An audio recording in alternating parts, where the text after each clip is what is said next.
Okay, folks, it's your buddy Mike Messier. Going to talk about the WWE 2024 Hall of Fame ceremony last night from Philadelphia. So, first of all, I think was it Peter Rothberg or Peter Rosenberg? One of the hosts, it may not have been him, but somebody, male host, I thought it was Rosenberg, could have been somebody else, kind of pre-death Thunderbolt Patterson. If anyone checks the tape or can find this thing, basically he was pitching to the back and said, some of the inductees this year are no longer with us, Thunderbolt Patterson and Muhammad Ali. Unless I'm mishearing him or misremembering, but I made a mental note at the time, it sounded like he basically buried Thunderbolt Patterson and Muhammad Ali in the same breath. I think he was confused, but also, folks, let's be honest, some of these talking heads in the WWE really aren't wrestling fans. You have a lot of these very attractive young women, basically, and I'm sure they're mild wrestling fans, but they're not historians, But this was a gentleman, this was a guy, not one of the ladies, so no offense to the Kylie Braxtons and so forths. Paul Heyman, oh yeah, there was one little catty moment when backstage, two of the women were backstage, and one of them said, "Hey, we have our Sunday best on," and the other lady said, "Actually, it's Friday best." So it was a little catty. I kind of enjoyed that. So we start off with Paul Heyman. So a lot of people were kind of surprised, as I was. I mean, I thought Heyman would be the last inductee, being in Philadelphia. I thought he'd kind of main event the show. But instead, he kind of opened the show, and Roman Reigns came out and did the speech. Roman's speech was not great. It was okay.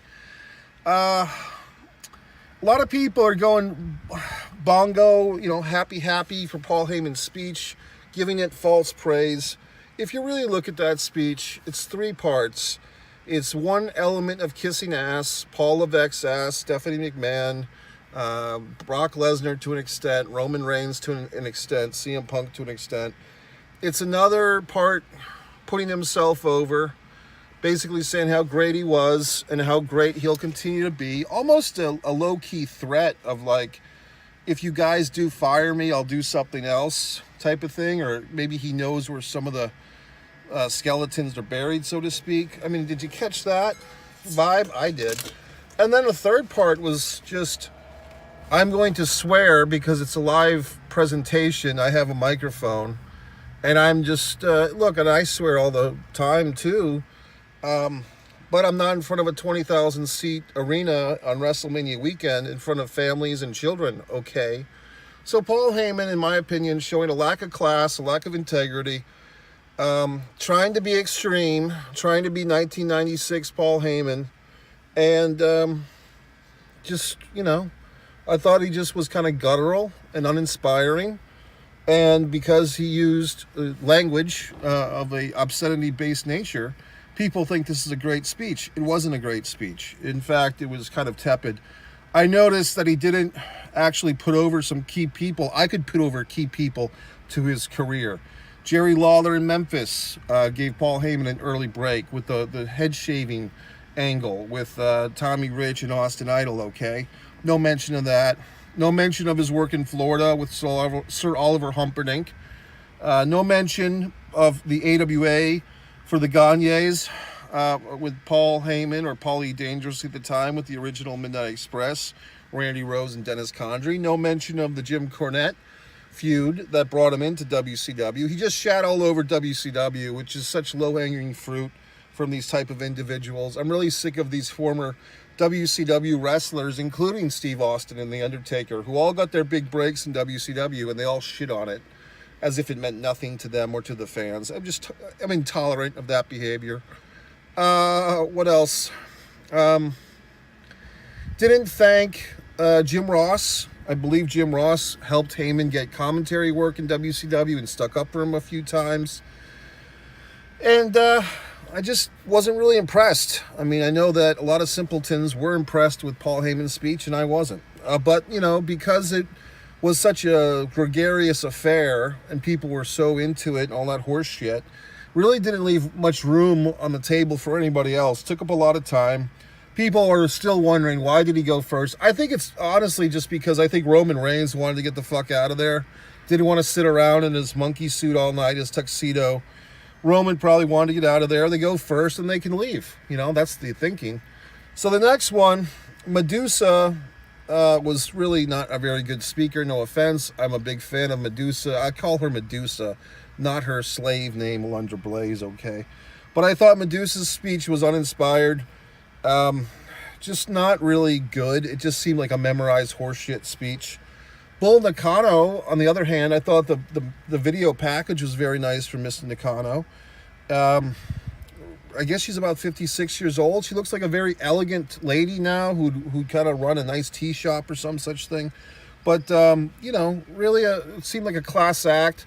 Look, she spoke better English than I would speak Japanese, that's for sure. So, I give her points for trying to communicate with us mainstream WWE fans. And interesting that Bull Nakano had the I believe she had the WCW women's title, but our buddy there, Alundra Blaze or Medusa, never did. So anyway, but yeah, I like Bull Nakano. But, it was what it was. Muhammad Ali, Undertaker inducting him just seemed like Undertaker's one of the inside guys now. He was one of Vince's guys. Now it looks like he's carried that over into he's one of the inner circle.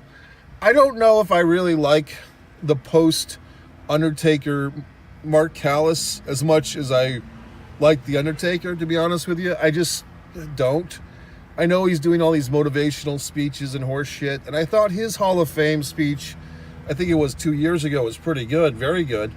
But I don't know if I'm a big fan of this kind of, red meat eating, conservative, fucking Mark Callis. He's all right, but I don't know. I just didn't see the connection with Undertaker and Muhammad Ali. And then they somehow segue Sam this thing into a championship belt for the People's Champion to The Rock. It just seemed more like ego stroke. And at this point, The Rock did not come out to music. The fans kind of turned on The Rock. But he's supposed to be a heel. And The Rock was kind of acting offended or surprised that the fans were booing him, but he's playing the fucking number one heel in the company, so it seems confusing. I think at one point The Rock even said, "You guys don't know what to chant," but it's like, well, you're not giving us a clear indication. What are you? It's like the wrestlers expect the fans to switch gears. Oh, he's a baby face in this speech, but he's a heel tomorrow night. These guys are just, I don't want to say they're ruining the business. Then we had the U.S. Express. Neither one of these gentlemen were particularly great talkers. There's one speech by one promo by Barry Windham. All I need is this NWA title belt, my motorcycle, and myself. He did that at the TBS studios in May of '93. It was a great promo heading into his Beach Blast match with Ric Flair. But Barry Windham is not known as a mic guy. Neither was Rotundo, although you would kind of think that Rotundo was the better speaker last night. Kind of a weird situation. We all know the deal with, unfortunately, Bray Wyatt passed away. And, I'm clearly seeing that they're going to bring in the former Bo Dallas. They're not even using that name anymore. They're going to bring him in to do Uncle Howdy stuff. So it seems like that's all a build to this. Rotundo kind of suffering, not really sure how to use his phone to put on the light. I felt for him, old guy stuff. Windham was very generous in letting Rotundo do most of the speaking. I don't think Windham got to thank anybody. Windham's already inducted in the Hall of Fame with the Four Horsemen. Kind of an interesting passive-aggressive thing against Windham.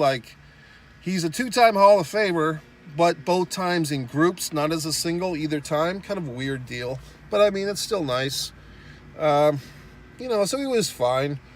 Rotundo seemed very nice and everything. And the nice tribute to their fallen Bray Wyatt. And I'm sure Bray Wyatt will probably go in next year, if not the year after. But anyway, it was fine. The next one, the night was kind of dragging. The New Day comes out. First time we've seen them in a while. So what the fuck? Am I wrong, or is Big E more or less retired now? Can we say that? Is that unfair to say? I don't think he's wrestled in 16 or 17 months, if not more. I feel bad for the guy.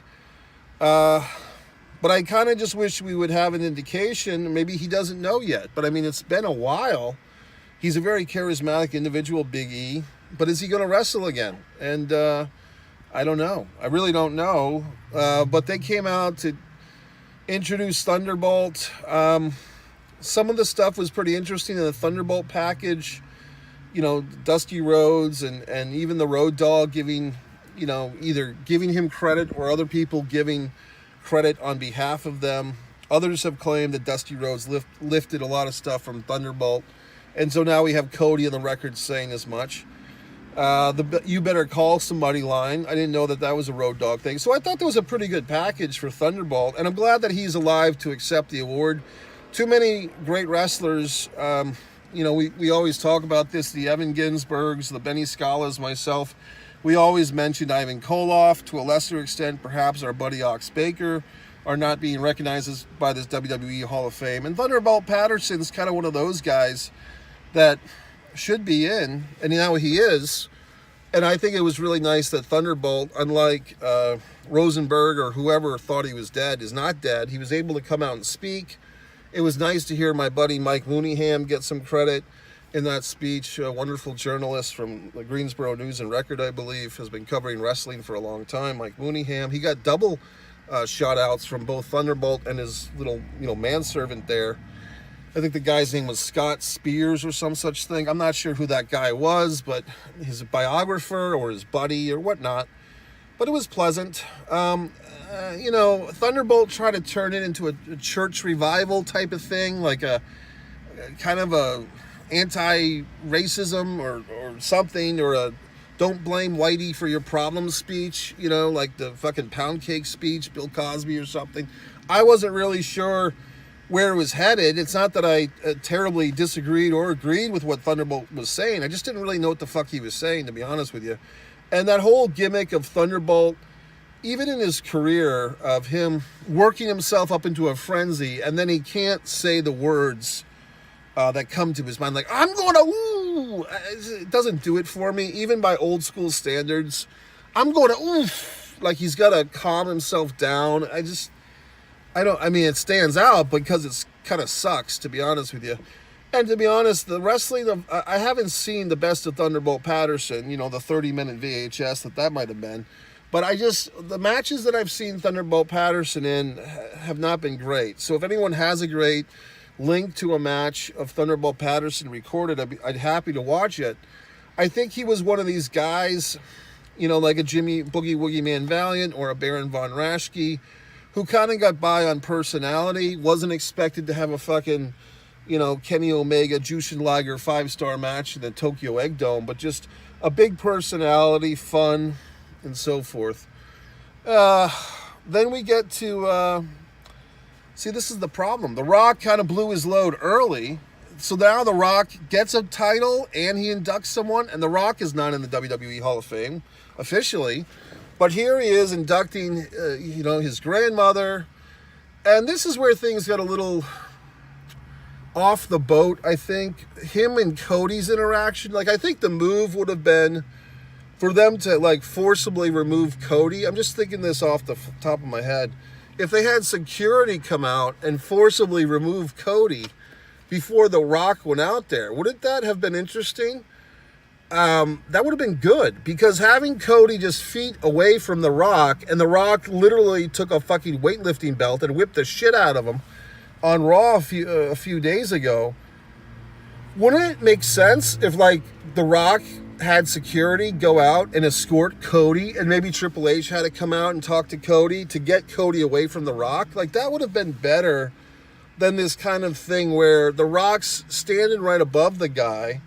Cody has to stand up. There was a moment where I think The Rock acknowledged Dusty Rhodes or some shit thing, and then, like, Cody kind of stood up, and I don't know if Cody was laughing or kind of like, it was kind of a thank you, brother moment. And these guys are kind of like the best thing going in WWE right now. It's not Roman versus Cody, it's The Rock versus Cody. So you'd think that these two guys who've constructed this feud kind of out of nowhere would honor that, but of course they can't.